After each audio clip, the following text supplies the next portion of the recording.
क्या सच में टूटता तारा पूरी करता है मन की इच्छा? रोचक है चार प्राचीन मान्यताएं, जाने वैज्ञानिक दृष्टिकोण। आपने आसमान में कभी न कभी टूटता हुआ तारा जरूर देखा होगा। बहुत से लोग टूटते हुए तारे को देखकर मन की मुराद मांगते हैं। हमारे यहाँ मान्यता चली आ रही है कि टूटता तारा देखने पर जो मनोकामना की जाती है वह आसानी से पूरी हो जाती है। ये अंधविश्वास आज का नहीं बल्कि सदियों पुराना है। टूटता तारा देखना वास्तव में बहुत दुर्लभ होता है। इसी कारण से जो लोग इसे देखते हैं वे अपने आप को सौभाग्यशाली मानते हैं। लेकिन क्या सच में टूटता तारा देखने से कोई शुभ काम होता है या किसी प्रकार की इच्छा पूरी होती है?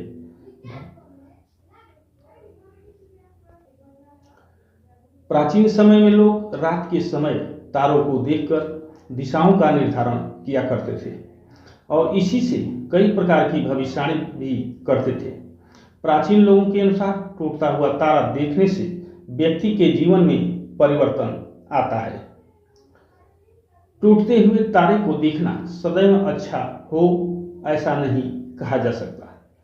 बहुत से लोग टूटते हुए तारों से अपनी इच्छाएं मांगने को अशुभ भी मानते हैं।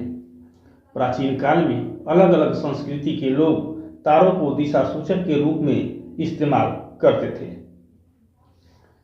प्राचीन समय में लोग तारों को देखकर फसल की भविष्यवाणी भी किया करते थे। कुछ लोगों का मानना है कि टूटता हुआ तारा देवताओं, शुद्धिकरण और ब्रह्मांड से जुड़े हुए राज बताता है।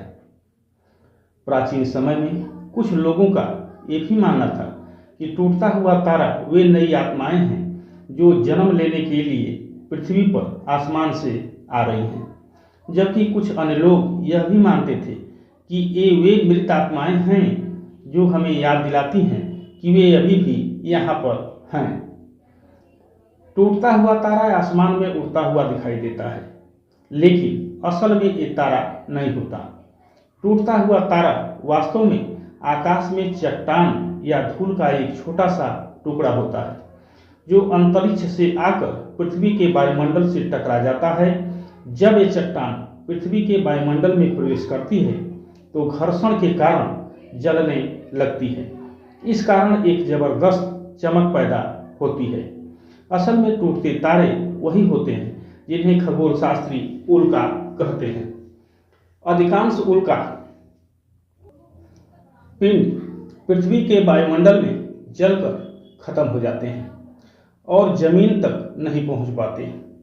लेकिन कभी कभी कुछ उल्का पिंड इतने बड़े होते हैं कि वे पृथ्वी के वायुमंडल में घर्षण के दौरान पूरा नहीं जल पाते और पृथ्वी की सतह तक पहुंच जाते हैं। तब इसे उल्का पिंड कहा जाता है।